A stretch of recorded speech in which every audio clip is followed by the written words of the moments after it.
ದಿನ ಆಗ್ತಾ ಇದೆ. ಜಮ್ಮು ಕಾಶ್ಮೀರದಲ್ಲಿ ಎಲ್ಲ ರೀತಿಯ ಏರ್ ಡಿಫೆನ್ಸ್ ಸಕ್ರಿಯ ಆಗಿದೆ. ಅತ್ತ ಗಡಿಯಲ್ಲೂ ಸಹ ಭಾರತ ಪಾಕ್ ಮಧ್ಯೆ ಗುಂಡಿನ ಕಾಳಗ ನಡೀತಾ ಇದೆ. ಎಲ್ಒಸಿಯಲ್ಲಿ ಆರ್ಟಿಲರಿ ಸೇರಿದಂತೆ ಶೆಲ್ ದಾಳಿ ಆಗ್ತಾ ಇದೆ. ಜಮ್ಮು ಕಾಶ್ಮೀರದಲ್ಲಿ ಎಲ್ಲ ರೀತಿಯ ಏರ್ ಡಿಫೆನ್ಸ್ ಆದ್ರೆ ಸಕ್ರಿಯವಾಗಿ ಕೆಲಸ ಮಾಡ್ತಾ ಇದೆ. ಗಡಿಯಲ್ಲೂ ಸಹ ಭಾರತ ಪಾಕ್ ಮಧ್ಯೆ ಗುಂಡಿನ ಕಾಳಗ ಮುಂದುವರೆದಿದೆ. ಎಲ್ಒಸಿಯಲ್ಲಿ ಆರ್ಟಿಲರಿ ಸೇರಿದಂತೆ ಶೆಲ್ ದಾಳಿಗಳನ್ನ ನಿರಂತರವಾಗಿ ಮಾಡಲಾಗ್ತಾ ಇದೆ. ಒಟ್ಟಾರೆ ಜಮ್ಮು ಕಾಶ್ಮೀರದಲ್ಲಿ ಕ್ಷಣ ಕ್ಷಣಕ್ಕೂ ಪರಿಸ್ಥಿತಿ ಅನ್ನೋದು ಉದ್ವಿಗ್ನ ಆಗ್ತಾನೆ ಇದೆ. ಏರ್ ಡಿಫೆನ್ಸ್, ಭಾರತದ ಏರ್ ಡಿಫೆನ್ಸ್ ಸಂಪೂರ್ಣವಾಗಿ ಸಕ್ರಿಯ ಆಗಿದೆ. ಪಾಕಿಸ್ತಾನದ ಡ್ರೋನ್ಗಳನ್ನ, ಮಿಸೈಲ್ಗಳನ್ನ ಆಕಾಶದಲ್ಲೇ ಹೊಡೆದುರುಳಿಸೋದಕ್ಕೆ ಏರ್ ಡಿಫೆನ್ಸ್ ಸಕ್ರಿಯ ಆಗಿದೆ. ಪ್ರಶಾಂತ್, ಈಗ ಜಮ್ಮು ಕಾಶ್ಮೀರದಲ್ಲಿ ಏರ್ ಡಿಫೆನ್ಸ್ ಒಂದ್ ಕಡೆ ಸಕ್ರಿಯ ಆಗಿದೆ, ಮತ್ತೊಂದ್ ಕಡೆ ಉದ್ವಿಗ್ನ ಪರಿಸ್ಥಿತಿ ಅನ್ನೋದು ಮುಂದುವರಿತಾ ಇದೆ. ಎಲ್ಒಸಿಯಲ್ಲಿ ಆರ್ಟಿಲರಿ ಸೇರಿದಂತೆ ಶೆಲ್ಗಳ ದಾಳಿಯನ್ನ ನಡೆಸಲಾಗ್ತಾ ಇದೆ. ಇದಕ್ಕೆ ಸಂಬಂಧಪಟ್ಟಂತೆ ಏನೆಲ್ಲ ಬೆಳವಣಿಗೆ ಆಗ್ತಾ ಇದೆ ಪ್ರಶಾಂತ್?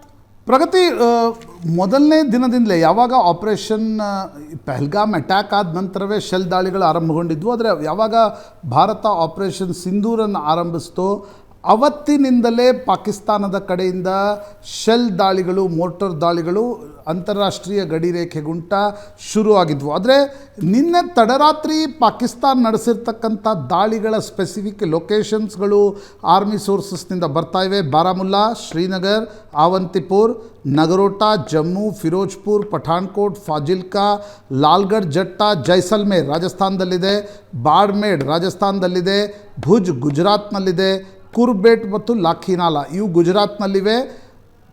ಪಂಜಾಬ್ನ ಫಿರೋಜ್ಪುರ್ ಮತ್ತು ಪಠಾಣ್ಕೋಟ್ ಮೇಲೂ ಕೂಡ ದಾಳಿಯನ್ನು ನಡೆಸಲಾಯಿತು. ಇನ್ನೊಂದು ಪ್ರಮುಖವಾಗಿರ್ತಕ್ಕಂಥ ಮಾಹಿತಿ, ಏನು ಫತೇ ಮಿಸೈಲ್ಗಳನ್ನು ಪಾಕಿಸ್ತಾನ ಹಾಕಿದೆ, ಆ ಫತೇ ಮಿಸೈಲ್ಗಳನ್ನು ಹರಿಯಾಣದಲ್ಲಿರ್ತಕ್ಕಂಥ ಸಿರ್ಸಾ ಏರ್ ಬೇಸ್, ಅದು ಸಿವಿಲಿಯನ್ ಏರ್ ಬೇಸ್ ಅಲ್ಲ, ಅಲ್ಲಿ ಏರ್ಫೋರ್ಸ್ ಸ್ಟೇಷನ್ ಇದೆ, ವೆಸ್ಟರ್ನ್ ಏರ್ ಕಮಾಂಡ್ನ ಸಿರ್ಸಾ ಏರ್ ಬೇಸ್ ಮೇಲೆ ದಾಳಿ ನಡೆಸ್ತಕ್ಕಂಥ ಪ್ರಯತ್ನವನ್ನು ಪಾಕಿಸ್ತಾನ ನಿನ್ನೆ ರಾತ್ರಿ ಮಾಡ್ತು. ಅಲ್ಲಿ ಫತೇ ಮಿಸೈಲನ್ನು, ಫತೇ ಕ್ಷಿಪಣಿಗಳು ಕೂಡ ಪತ್ತೆಯಾಗಿವೆ, ಅದನ್ನು ನ್ಯೂಟ್ರಲೈಸ್ ಮಾಡಲಾಯಿತು. ಅದಾದ ನಂತರ ಭಾರತ ರಿಟ್ಯಾಲಿಯೇಷನ್ನ ನಿರ್ಧಾರವನ್ನು ತೆಗೆದುಕೊಳ್ಳಾಯಿತು. ಅದು 3 ಏರ್ಪೋರ್ಟ್ಗಳ ಮೇಲೆ. ನೂರ್ಖಾನ್, ಚಲ್ಕ್ಲಾಲಾ ರಾವಲ್ಪಿಂಡಿ ಹತ್ತಿರ ಇದೆ ನೂರ್ಖಾನ್ ಏರ್ ಬೇಸ್, ಅದು ಪಾಕಿಸ್ತಾನದ ಸೇನಾ ಮುಖ್ಯಾಲಯದ ಹತ್ತಿರ ಇರತಕ್ಕಂಥ ಏರ್ ಬೇಸ್. ಪಾಕಿಸ್ತಾನದ ರಾಜಧಾನಿ ಇಸ್ಲಾಮಾಬಾದ್ನಿಂದ 10 ಕಿಲೋಮೀಟರ್ ದೂರದಲ್ಲಿ ಮಾತ್ರ ಈ ಏರ್ ಬೇಸ್ ಇದೆ. ಮುರೀದ್, ಚಕ್ವಾಲ್ನಲ್ಲಿರ್ತಕ್ಕಂಥ ಮುರೀದ್ ಏರ್ ಬೇಸ್ ಏನಿದೆ ಅದರ ಮೇಲೂ ಕೂಡ ಭಾರತ ದಾಳಿಯನ್ನು ನಡೆಸಿದೆ. ಮತ್ತು ರಫೀಕಿ ಏರ್ ಬೇಸ್ ಶೋರ್ಕೋಟ್ನಲ್ಲಿದೆ, ಪಂಜಾಬ್ನ ಶೋರ್ಕೋಟ್ ಪಾಕಿಸ್ತಾನದಲ್ಲಿ. ಆ 3 ಏರ್ ಬೇಸ್ಗಳ ಮೇಲೆ ಭಾರತ ದಾಳಿ ನಡೆಸಿದೆ ಅಂತಕ್ಕಂಥದ್ದನ್ನು ಸ್ವಲ್ಪ ಹೊತ್ತಿನ ಮುಂಚೆ ಪಾಕಿಸ್ತಾನದ ಸೇನೆಯ ವಕ್ತಾರರು ಖಚಿತಪಡಿಸಿದ್ದಾರೆ. ISPRನಿಂದ ನಡೆದಿರ್ತಕ್ಕಂಥ ಪತ್ರಿಕಾಗೋಷ್ಠಿಯಲ್ಲಿ ಮೇಜರ್ ಜನರಲ್ ಚೌಧರಿ ಏನು ಪಾಕಿಸ್ತಾನದ ವಕ್ತಾರ ಇದ್ದಾರೆ, ಸೇನಾ ವಕ್ತಾರರು, ಅವರು ಖಚಿತಪಡಿಸಿರುವ ಪ್ರಕಾರ ಭಾರತ ಈ 3 ಏರ್ ಬೇಸ್ಗಳ ಮೇಲೆ ದಾಳಿ ನಡೆಸಿದೆ. ಬಟ್ ಇದಕ್ಕೆ ಎಸ್ಕಲೇಷನ್ ಏನು, ಇದಕ್ಕೆ ಕಾರಣ ಏನು, ಪ್ರಚೋದನೆ ಏನು ಅಂತಕ್ಕಂಥದ್ದು ನೋಡಿದಾಗ ಫತೇ ಮಿಸೈಲನ್ನು Pakistan Sirsa air base, air force station ಏನಿದೆ ಅದರ ಮೇಲೆ ಹಾಕ್ತಕ್ಕಂಥ ಪ್ರಯತ್ನವನ್ನು ಮಾಡಿದ ನಂತರ ಪಾಕಿಸ್ತಾನದ ಸೇನಾ ಮುಖ್ಯಾಲಯದ ಬಳಿ ಇರ್ತಕ್ಕಂಥ ಏರ್ ಬೇಸ್ ಮೇಲೆ ದಾಳಿ ಮಾಡ್ತಕ್ಕಂಥ ನಿರ್ಣಯವನ್ನು ಭಾರತ ತೆಗೆದುಕೊಳ್ತು. ನೌಶೇರಾ ಸೆಕ್ಟರ್ನಲ್ಲಿ ನೀವು ಹೇಳಿದಂತೆ ಏನೊಂದು ಭೂಸೇನೆಯ ಶೆಲ್ ದಾಳಿ ನಡೆದಿವೆ. ನೌಶೇರಾ ಸೆಕ್ಟರ್ನಲ್ಲಿ ನಿನ್ನೆ ಮಧ್ಯರಾತ್ರಿಯಿಂದ ಇವತ್ತು ಬೆಳಗಿನವರೆಗೂ ಕೂಡ ಹೆವಿ ಫೈರಿಂಗ್ ಆಗ್ತಿದೆ ಅಂತಕ್ಕಂಥ ಮಾಹಿತಿ ಕೂಡ ಸದ್ಯಕ್ಕೆ ಬರ್ತಾ ಇದೆ. ಪ್ರಶಾಂತ್, ಹಾಗೆ ಸಂಪರ್ಕದಲ್ಲಿರಿ.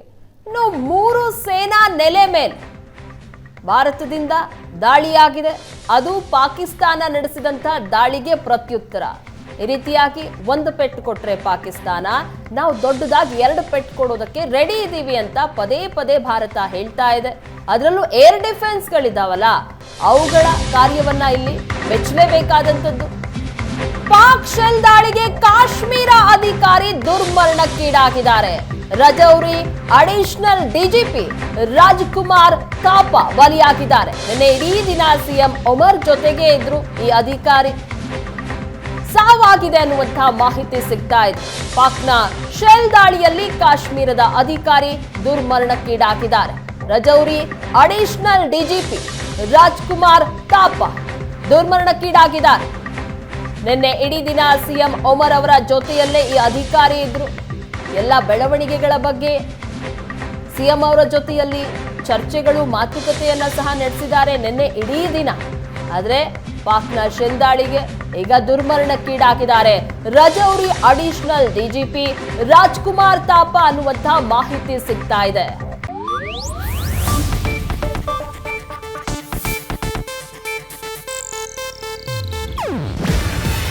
ಇದು ಏಷ್ಯಾನೆಟ್ ನ್ಯೂಸ್ ನೆಟ್ವರ್ಕ್ ಪ್ರಸ್ತುತಿ. ನೀವು ನೋಡ್ತಿದ್ದೀರಾ ಏಷ್ಯಾನೆಟ್ ಸುವರ್ಣ ನ್ಯೂಸ್.